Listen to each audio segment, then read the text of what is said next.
اللہ کے ناراض ہونے کی نشانیاں کیا ہے؟ ہم یہ کیسے پتہ کریں کہ ہمارا رب ہم سے راضی ہے یا ناراض ہے؟ اس کی کچھ نشانیاں بزرگوں نے فرمائی اور حدیث پاک میں بھی ملتی ہے۔ دوستوں، آج ہمیں ان چیزوں کی طرف خاص نظر کرنے کی ضرورت ہے۔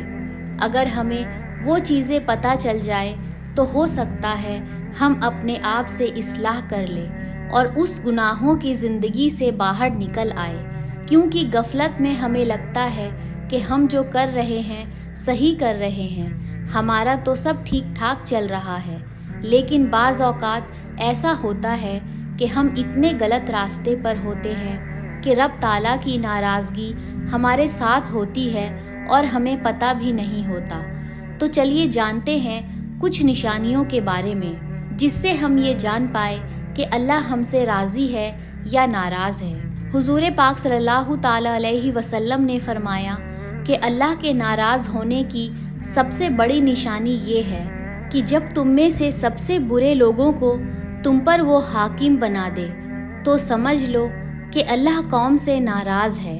حضور صلی اللہ علیہ وسلم نے فرمایا کہ اللہ کے ناراض ہونے کی دوسری نشانی یہ ہے کہ جب اللہ کریم ناراض ہوتا ہے تو وہ بارشوں کو روک لیتا ہے اور بے موسم بارش آنے لگتی ہے۔ اگر بغیر موسم کے الگ الگ انداز سے بارشیں آنے لگ جائے تو سمجھ لو کہ رب تعالیٰ کے غضب کی نشانی ہے، اس کے ناراض ہونے کی نشانی ہے۔ اللہ کے ناراض ہونے کی تیسری نشانی جو حدیثوں سے ثابت ہے وہ یہ ہے کہ اللہ رب العزت لوگوں کے رزق میں برکت ختم کر دیتا ہے، کہ اللہ جب کسی سے ناراض ہوتا ہے تو اس کے رزق میں کمی کر دیتا ہے، اس کے رزق کی برکت کو ختم کر دیتا ہے۔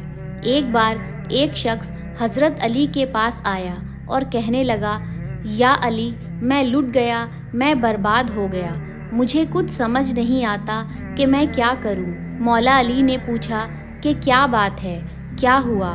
تو اس شخص نے کہا کہ اچھا خاصا میرا بزنس چل رہا تھا، اچانک رک گیا، اچھی خاصی تجارت تھی، مال و دولت آتا تھا، سب اچانک سے بند ہو گیا۔ اب تو حال یہ ہے کہ جس بھی چیز میں ہاتھ لگاتا ہوں نقصان ہی ہوتا ہے۔ وہ شخص رویا جا رہا تھا اور کہتا جا رہا تھا کہ مجھے اس کا سبب نہیں پتا کہ کیا ہو رہا ہے اور کیوں ہو رہا ہے۔ تو حضرت علی نے فرمایا کہ میں تیرے پریشانی کی سبب کو پہچان گیا۔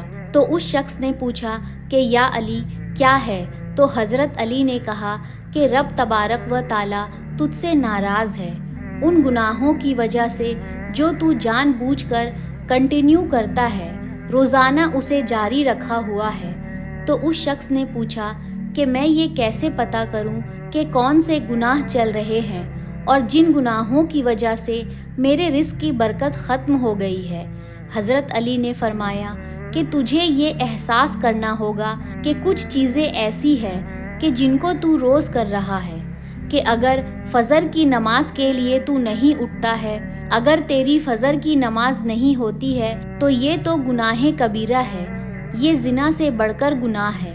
نماز کا ترک کرنا اگر یہ تیری زندگی میں کنٹینیو جاری ہے تو گویا تو حرام پر حرام، کبیرہ پر کبیرہ اس قدر اصرار کرتا جا رہا ہے، تو تیرے رزق میں برکت کہاں سے رہے گی؟ آج 99% لوگوں کی حالات ایسے ہیں کہ وہ فجر کی نماز نہیں پڑھتے۔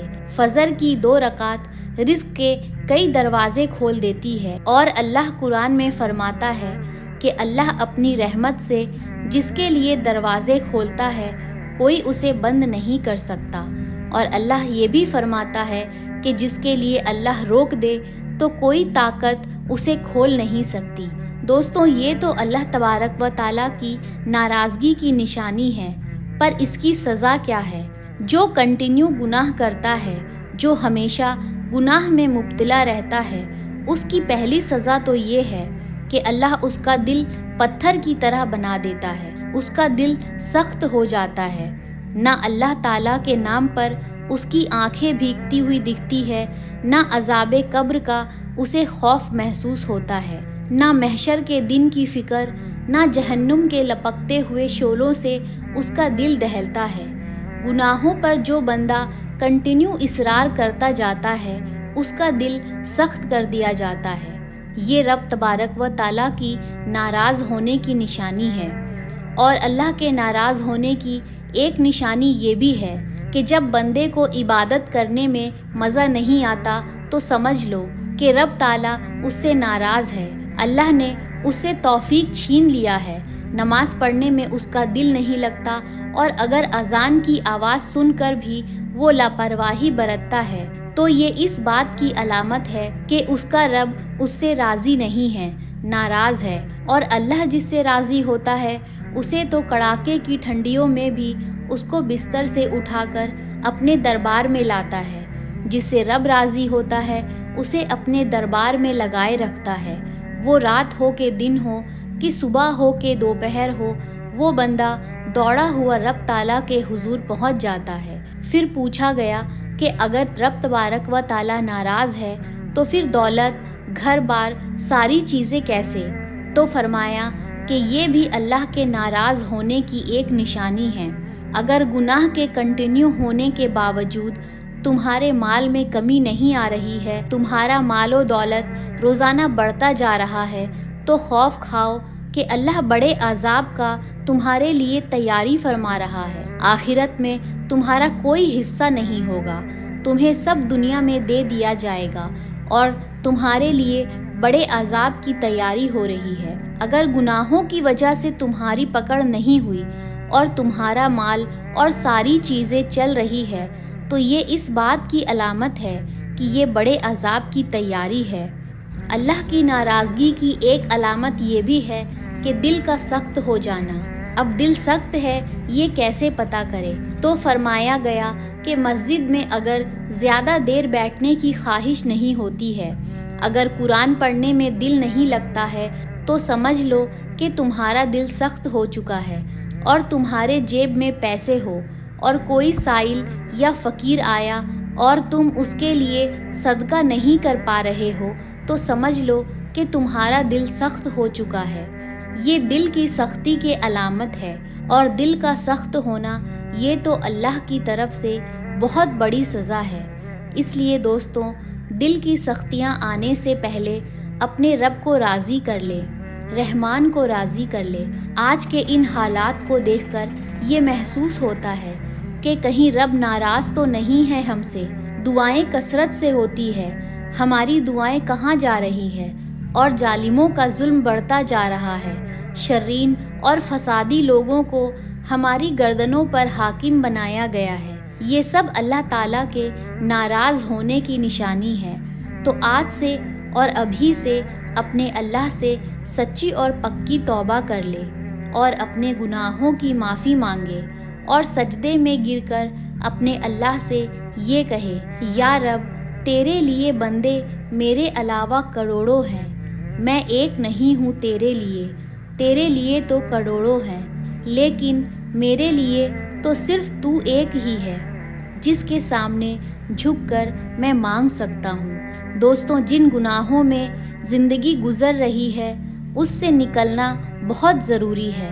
آج یا کل موت کا فرشتہ آ جائے گا، کہیں ایسا نہ ہو کہ اسی گناہوں کے دروازے پر ہمیں دستک دی جائے، اور جو بندہ جس حال میں دنیا سے مرتا ہے اسی حال میں اسے قیامت کے دن اٹھایا جاتا ہے۔ اور جس طرح سے بھی ممکن ہو سکے توبہ کرو، اپنے اندر سے اور باہر سے صاف ہو جاؤ، اور رب تبارک و تعالیٰ کو راضی کرنے کے لیے توبہ سب سے بڑی چیز ہے۔ اور اللہ قرآن میں فرماتا ہے کہ اللہ کی رحمت سے مایوس نہ ہو، وہ سارے گناہوں کو معاف کرے گا، بے شک اللہ غفور الرحیم ہے۔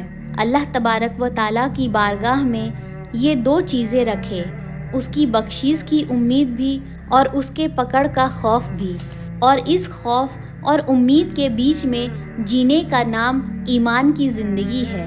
اللہ کریم ہم سب کو ایمان کی زندگی عطا فرمائے۔ رب تبارک و تعالیٰ ہم سب کو اپنی غضب سے دور رکھے، اپنی ناراضگی سے دور رکھے۔ اے میرے مولا، اس وقت تک تو ہمیں اس دنیا سے نہ اٹھا جب تک تو ہم سے راضی نہ ہو جائے۔